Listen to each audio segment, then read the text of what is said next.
This week on Faces of Africa podcast, we speak to Eric Wainaina, one of the most renowned Kenyan artists. Hi Eric, thank you for making time. Well, thank you, Fathiya. Thank you for making the time to come and visit me. Out here in the bush. It is in the bush really, but it's quite nice actually. Thank It's you. serene to watch. It's very nice. But I want us to talk about a bit of your journey. When did you start music, especially here in Kenya? Well, I started when I was in school in the 80s and 90s, but I became a professional musician in 1992. So I started singing in church and I met up with a couple of friends. You know how it all kind of starts after you do your exams and you're looking for something to do. And then over the course of, we were together for about 5 years, and I went to music college. And for me, it's been full steam ahead for all those years. You know, I'm one of those people who discovered very early in life what I wanted to do. Clearly. Which is sometimes both a blessing and a burden, because in some ways, so it's nice to know what you want to do, but it's a burden because you know that nothing else will ever do. So so it's been a while and I've enjoyed every single moment. That's lovely. How has it been, you know, being in the music industry in Kenya, back in 92 especially? Well, I mean, so much has changed. Back in the early 90s, there was a problem of distribution, there's a problem of gatekeepers. Accessing markets was a hard thing to do. And then there was like, in 92, I think there was still only one TV station, and then the radio stations were owned by that one TV station. And all of that has changed. The proliferation of privately owned media houses has changed everything.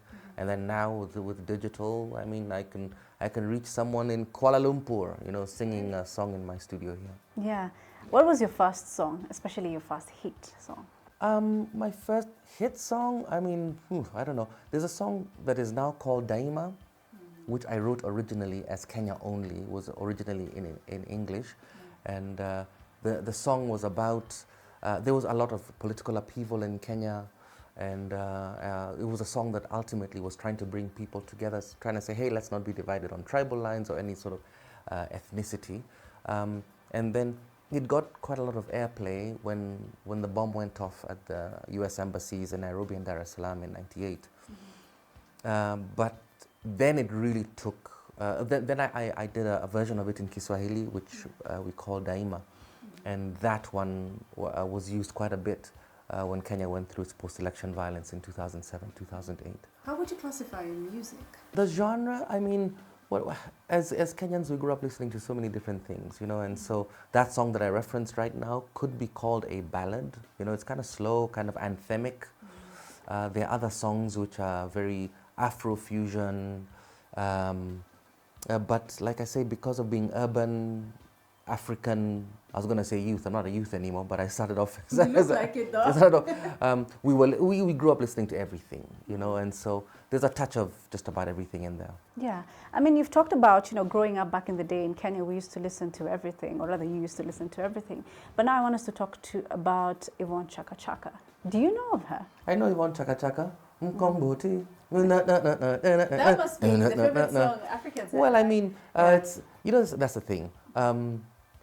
When you have a song of that big, once again, it's one of those things where people know you for that song, and you've got a bunch of other songs, but that's the song that they know you for. But I mean, Yvonne was operating in apartheid South Africa, you know, a black woman who was struggling with a bunch of challenges, and she came to the fore. 86, 87 is when we're first hearing about her. We used to dance that song in the clubs, and we still do, you know. So God bless Yvonne. I mean, did she motivate you to get into music? You know, I think one listens to a bunch of things like we're saying, and so you have all these different influences. And so, yes, Yvonne inspired me to go into music in the same way that Hugh did, or we grew up, I mean, South African music is part of our DNA, you know, from the chord structures to the melodies, to the sort of crying way, the plaintive way in which South African melodies are constructed because of the context that they were originally being sung in, that they just draw you. And so, yes, she's one of my influences. Let's talk about the messaging between, let's say, you and even Yvonne. You talked about Daima being a song, you know, during the political upheaval in Kenya. And she also sings songs like I Cry for Freedom that's related to, you know, like the freedom at that time in South Africa. Do you think we still have that in Kenya or in Africa generally? You mean us using music? Using as a tool or as an instrument of, you know, promoting democracy or freedom in the continent? I think that music is being used in Africa to promote democracy every single day, you know. Even songs that were not originally contemplated as songs of revolution are getting recast because audiences are really smart, you know. And so it could be a gospel song or it could be a club song, but people will pick just one thing in that song, and it's like the meaning is transmuted, it's transformed into something else, you know. So music has a way of capturing the emotion of the time and the thought of the time, and I think when artists write from a standpoint of honesty, right? Then you find your material being used in a variety of ways, and that's just the wonder of art. Have you met Yvonne previously? I've had the pleasure of meeting Yvonne. The last time I saw her was at the World Cup in South Africa in 2010, when we were both involved in a song for the Millennium Development Goals. It was called 8 Goals for Africa.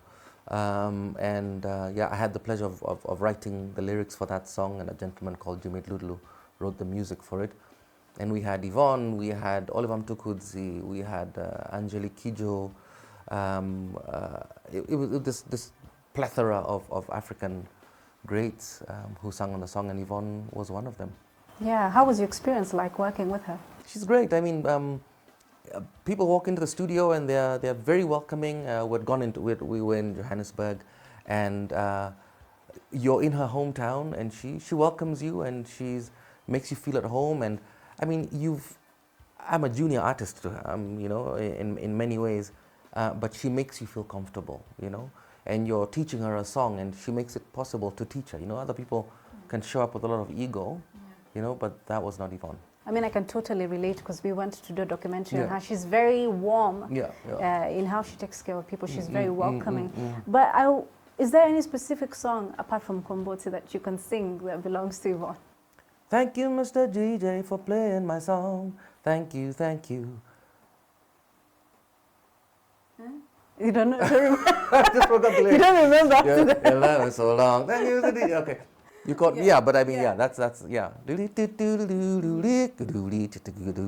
remember the bass line, but I don't remember all the lyrics. But yeah, that's one of them. You know, she's turning 60 and she's marking 40 years in the industry. Happy birthday, Yvonne. Yeah. What would you tell her if you're to meet her in that case? I would say that I hope when I'm 60 I look as good as you do, Yvonne. We continue to look up to people like Yvonne, who started their careers at least a decade before I started mine, you know. And in every way, artists like myself want to continue to plug in and be part of the conversation. So Yvonne, keep doing what you're doing. Let's do another song together. Let's rock on.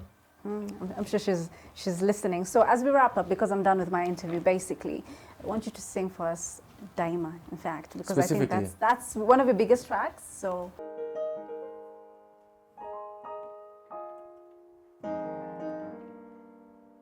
Umoja ni fahari yetu, undugu ndio nguvu, chuki na ukabila hatutaki hata kamwe. Lazima tuungane, tuijenge nchi yetu, pasiwe hata moja anayetenganisha.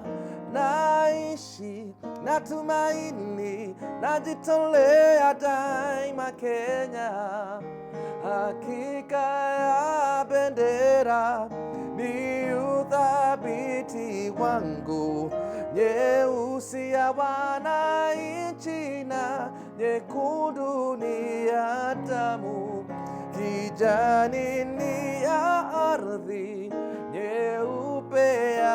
amani daima. Mimi Mkenya, mwananchi mzalendo.